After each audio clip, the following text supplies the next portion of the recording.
Yo! Alright, mga ka-plastic. And this is me again, Big Sue. Right back at it again with another content. Tatalakayin po natin ang tungkol dito sa nagbabiral ngayon sa social media na may isang bobong nilalang na pinipilit niya ang sarili niya na i-justify ang lahat ng ito. So nakakatawa po ito. Napaka-obvious na kabobohan yung mga ginagawa. So may nag-post yung angkas mga ka-plastic, sabi dito sa caption niya dito sa wallpaper, para walang away, mag-Gcash ka na lang. Kasi ang features naman talaga, kapag ikaw ay sumasakay sa mga ganito, tulad ng angkas, Mobit, at kung ano-ano pa, Joyride, ay ano ba ang mga payment method na available, mga ka-plastic? Ang payment method lang naman is cash and Gcash, mga ka-plastic. Wala nang iba. So may isang nilalang na kupal na pinipilit niyang i-justify ang sarili niya sa pamamagitan ng ganito, mga ka-plastic. So panoorin natin. So basahin natin yung post ng isang nilalang na ito, mga ka-plastic. Sobrang haba ng sinabi niya dito. At nag-post pa siya sa Angkas Habal Joyride group. So, hindi ko alam kung kailan niya ito sa Angkas Habal Joyride. Pero dun tayo sa main account niya, mga ka-plastic. Bago mag-deactivate tong hinayupak na to. Sabi ni Bianca Tan na isang perfectionist slash bobong nilalang, sabi niya dito sa post niya, "Hello everyone, regarding about dito sa post ko, I don't have any problems naman sa mga Bisaya. Usually, I don't like them cause so maingay. Sumakay ako sa Mobit kahapon, Makati to BGC, and according to sa app, pwede ang debit slash credit for payment. Kaya hindi na nga ako nagdala ng cash. Then, nung nasa drop-off na sa BGC, nung magbabayad na ako using video debit card, yes, video debit card. And inabot ko kay Manong yung yung card for payment na 56 pesos. And Manong told me yan na hindi daw sila tumatanggap ng video debit card.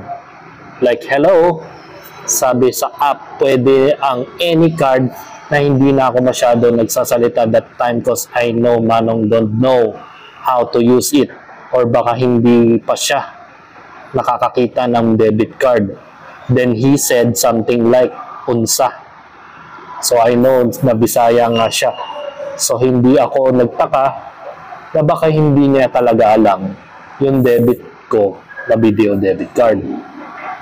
Gusto ko pa sana ipakita kay Manong yung nakalagay sa app na pwedeng ang video debit card, kaso Manong go away, na kaya medyo tawa talaga ako kasi may mga Bisaya pala na hindi know ang debit card. Hope it's help, guys.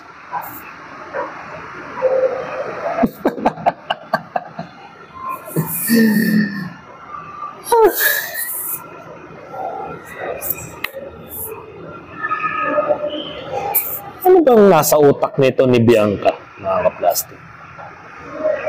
Ano ba pagkakaintindi niya dun sa app na yun? Ang pinopoint of view niya kasi, mga ka-plastic, yung nasa app ng angkas, na kung saan siya ay nakakita ng payment method ng debit and credit. Most of the top, mga ka-plastic, may makikita ka ba sa mismong rider na may swipe area o mayroon siyang terminal ng credit card? Yan ang unang-unang ipasok mo sa kokote, Bianca, mga ka-plastic. So ito yung pinapakita niya kasi, mga ka-plastic. Ito yung pinopoint of view niya. Yung payment method, add credit debit card daw. Yan yun. Ito po yung pinopoint of view niya doon sa kanyang application ng angkas. So, maghanap tayo ng 10 rider na merong terminal sa speedometer ng motor nila. Tingnan natin kung meron talaga. Hindi ba tanga itong babaeng ito na maglalagay sa speedometer ng terminal ng credit card? Ito pinanindigan pa niya, mga ka-plastic, nag-post siya 4 hours ago.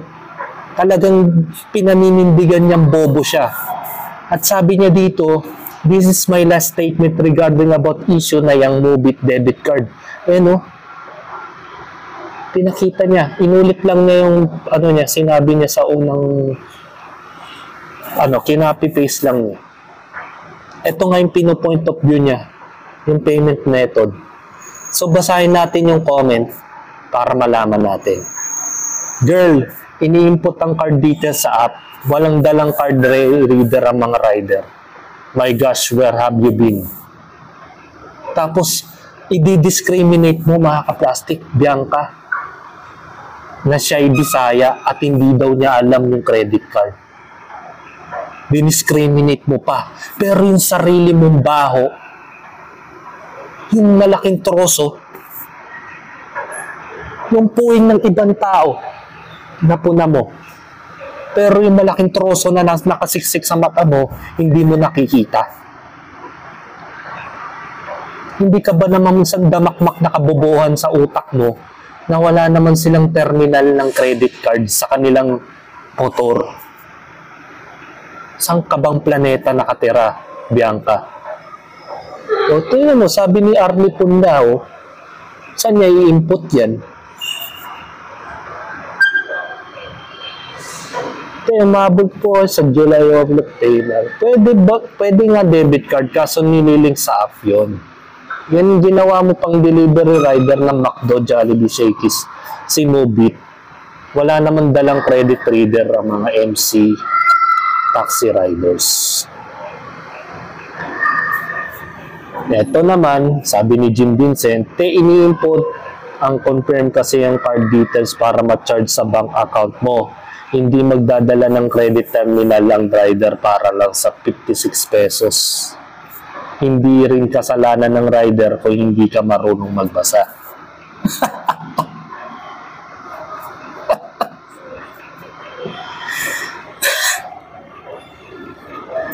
Di ba bobo?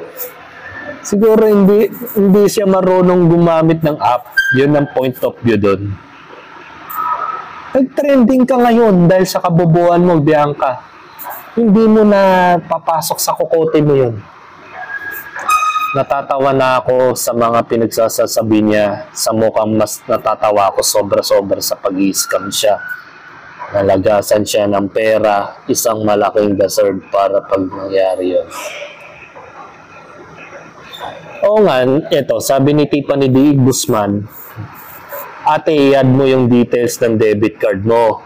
Hindi kasalanan ni Manong driver na hindi ka marunong umintindi ng app. So, hindi ka sana sisingilin ni Manong driver kung in-add mo yung bank account mo doon para autokaltas yun eh. Parang may yan tulad mo sa Lazada, mga ka-plastic eh. Papipiliin ka ng payment method, GCash, cash on delivery, credit card, debit card. I-input mo doon yung bank account number mo o yung card number mo. Then, auto-kaltas po yun. Auto-deduct kapag ikaw ay nag-book sa isang ganito, katulad ng angkas, di ba? Ganun kasi dapat yung ginawa mo. So, hindi ka na sisingilin ng tao ng 56 pesos, mga ka-plastic. So, hindi. Ang ginawa niya, pinipilit niya kasi baka yung terminal. Hindi niya in-input eh. O, tingnan mo. Nakikita niyo sa larawan, mga ka-plastic. Nakalagay dito, add credit on debit card. So, hindi pa niya nilalagay yun. Nandun naman talaga. Kaso, ang problema, hindi niya ginamit yung utak niya. Nakakala niya siguro, pagdating niya doon sa mismong lugar, mag-i-swipe siya ng card, literally. Hindi naman po yan supermarket eh. Bobo. Kahit grade 1, alam niya yung ginagawa niya sa app na yan eh.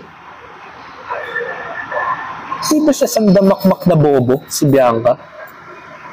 Nakaka-plastic. So, basa-basa pa tayo. Ano natin? Ano pa tayo ng ibang post? Ito, nag-post pa siya, oh. Ang nagmamataas ay binababa at ang nagbabakong ay tinataas. Ginamit ko pa yung Bible verse. Hindi ka ba kinikilabutan? Ikaw ngayon ang husga sa may, sa rider na Bisaya siya. Na parang pinamumukha mo na tawag dito. Napaka-adominem mong tao. Nilait mo yung rider na Bisakol. Dahil hindi daw niya alam kung paano gamitin ang credit card. Tapos ngayon, ikaw magpo-post mismo niyan ng Bible verse na ganyan. Diba? Gumagamit ka pa ng Bible verse, hindi mo naman alam yung mga pinagsasasabi mo. Tingnan natin yung comment. Yung mataas na mababa ay binababa, ang babae tinataas. Mag-debit card ka sa langit, girl, baka din tanggapin. Ito, mas maganda to. Sabi ni Jinx Choi, people na mahilig mamahiyan ng mga kapwa-tao magamit ng salita ng Diyos, akala mo sila ang anak ng Panginoon. Kung may racist dito sa ibang bansa, na mas nakakahiya na may kapwa Pilipino na namamata ng kapwa sarili nilang bansa. Kudos sa Kuya Rider na hindi siguro nainis, mas pinili na lang niyang umalis dahil sa makipag-away sa nawalan ng common sense sa pasahero. Always be humble po, sana tayo. Bago mag-post, i-review niyo po muna mga ipopost niyo para hindi kayo mapahiya. Gusto lang sumikat na mga kabataan niyo. Sa itsura ni Bianca, parang hindi na po siya Bianca. Hindi na siya bata. Para siyang retarded na tao. So, yan. Sabi ni Chris Suba, magpapumbababa. Matuto ka muna pag-isulat mo yung pangalan ng Panginoon. Always use big letter L as in Lord, not Lord. Alam mo, wag natin idamay ang Diyos sa mga kaboboang ginagawa mo, Bianca. Meron ka pang 114 friends sa Facebook. Akalain mo yun? May 114 na naniniwala sa yung bobo ka pa rin. Diba?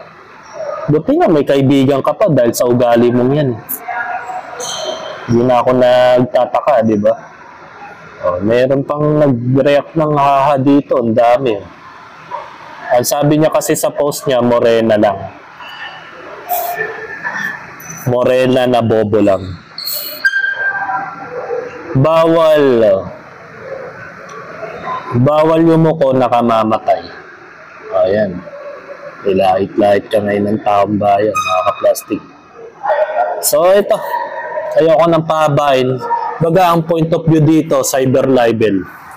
Pwede kang makasuhan ng rider dahil sa pamamahiya mo na pinipilit mo yung sarili mo na tama ka. Diba? Pinipilit mo sa sarili mo na bobo ka at pinipilit mo na magmumukhang tanga yung tao at naging racist ka at tinawag mo pang Bisaya at walang alam. Taga-bundok kasi ang point of view niya eh. Taga-bundok, walang alam daw sa credit card. So, ang nangyari, nilait-lait pa niya sa social media. So, nag-trending ka dahil nakita yung Facebook mo, tas ganito itsura mo, morena ka lang, pero bobo ka talaga. Diba? Isipin mo, magbubuka sa app, di mo alam kung paano gamitin yung payment method. O, diba? Eh, kung Gcash na lang niya, hindi maganda. Transfer mo na lang sa Gcash account ni Rider. Wala nang nangyaring ganun. Kahit si Rider na alam niya sa sarili niya yung transaction niya, mas may alam kaysa sa kanya. Marami kasing ganyang kasing tao. Na alam mo sa sarili mo, may alam ka naman. Pero yung customer mong bobo, pinipilit niya yung punto niya. Na hindi naman talaga yun. So, mahirap makipagdebate sa mga bobo. Kaya mas maganda talagang iwasan, mga ka-plastic. So, hanggang dito na lang ang aking opinion. And this is me again, Bitsu. Lagi nagsasabing, ang mga plastic ay matagal mabulok dahil ang mga plastic ay toxic. Kaya, what's up mga ka-plastic? And this is John with commentary video ng video live stream. Signing up. Alright. Mga ka-plastic, kung nagustuhan nyo ang aking video, i-subscribe nyo lang ang aking channel. At the same time, i-hit nyo rin ang notification bell at yung all para ma-notify kayo sa aking susunod ko pang video sa aking YouTube channel.